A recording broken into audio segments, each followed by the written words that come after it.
नमस्ते, प्रणाम, हर हर महादेव। भोजपुरी से एक ऐसी खबर निकल के सामने आ रही है, आपको बता दें कि सोम्या पोखरेल, जी हाँ, tattoo Khesari tattoo girl Somya Pokharel का एक ऐसा खबर सामने निकल के आ रहा है कि पूरी भोजपुरी में तांडव मचा है।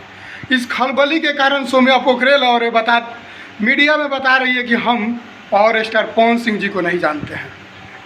ये बोल रही है कि हम सोम्या पोखरेल बोल रही है कि हम पवन सिंह को नहीं जानते। पावर स्टार पवन सिंह कौन है, हम भोजपुरी में उनको नहीं जानते हैं, सिर्फ खेसारी के अलावा।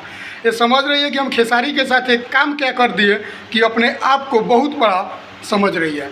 आपको बता दें कि ये तो ये है, इनके बाप के बाप जानते होंगे। जब लॉलीपॉप गाना बजता है तो पूरे हिंदुस्तान नहीं, पूरे ऑल विदेशों में गाना को विश्व में सुनाया जाता है। उसी लॉलीपॉप गाने पे इनके पापा तो पापा हैं, इनके दादाजी भी डांस किए होंगे लॉलीपॉप लागे लो। आपको बता दें कि सोम्या पोखरेल ये बोल रही है कि हम इनको नहीं जानते।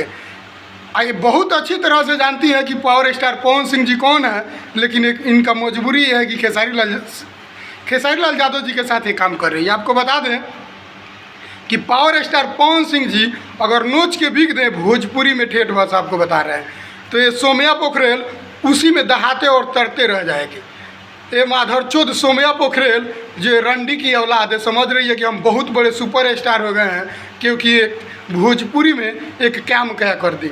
आपको बता दें कि हर एक भोजपुरी के स्टार सिंगर से कहना चाहते हैं कि कोई भी स्टार सिंगर है सोम्या पोखरेल से दूर रहे, क्योंकि ये कुछ भी कर सकती है। भोजपुरी का स्टेडियम भी गिरा सकती है क्योंकि ये नेपाल की रहने वाली है। ये भोजपुरी का स्टेडियम नहीं जानती और भोजपुरी की घनिष्ठता को बारे में नहीं जानती है। ये आपको बता दें कि इससे बच के रहिएगा, क्योंकि इस रंडी को जब पावर स्टार पवन सिंह जी को नहीं जानती तो ये बाद में बोलेगी कि हम खेसारी को भी नहीं जानते हैं। अगर किसी के साथ फंस जा रही है तो बोलेगी कि हम उसको भी नहीं जानते हैं।